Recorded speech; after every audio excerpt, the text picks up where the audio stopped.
Hey guys, welcome back to the channel. I got a project here I'm working on, and I get a lot of questions for this as well on how to check your fuel pressure on your Arctic Cat ATVs, UTVs. So I'm going to run through the process of how to do that here in this video, as well as some tips.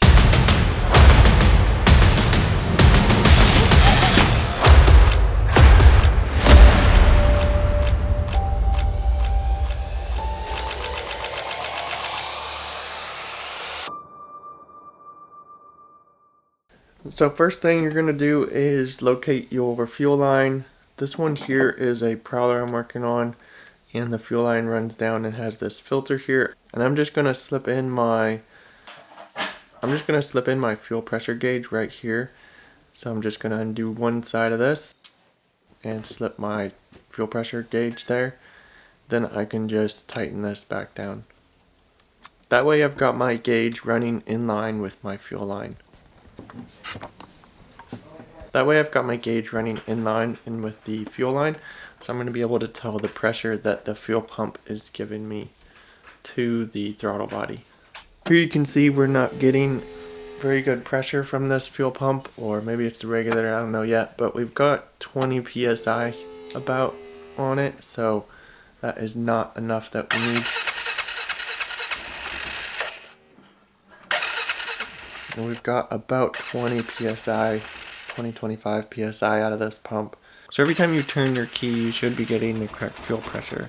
And then as you're cranking, it's going to keep putting that pressure in. But each time you switch your key off and on, you should get 43 psi. So that is not enough for Arctic Cat to run. Arctic Cats need a constant 43 psi from the fuel assembly. So I went ahead and pulled the fuel pump assembly apart. On top of the fuel pump, you'll find this little rubber gasket here. This one here was really soft rubber, so it wasn't giving a good seal. So I replaced that with a harder rubber. This is just 1/2-inch fuel line. You can just cut yourself a piece about 3/4 of an inch long and stick that back on top of your fuel pump. This here is the pressure regulator. So I'm going to swap that out with a different one and see if that gives me the correct pressure. So I switched out the fuel pressure regulator as well as that rubber gasket on top of the fuel pump, and that is giving me enough fuel pressure. So I'm going to go ahead and stick this all back together and we should be good to go.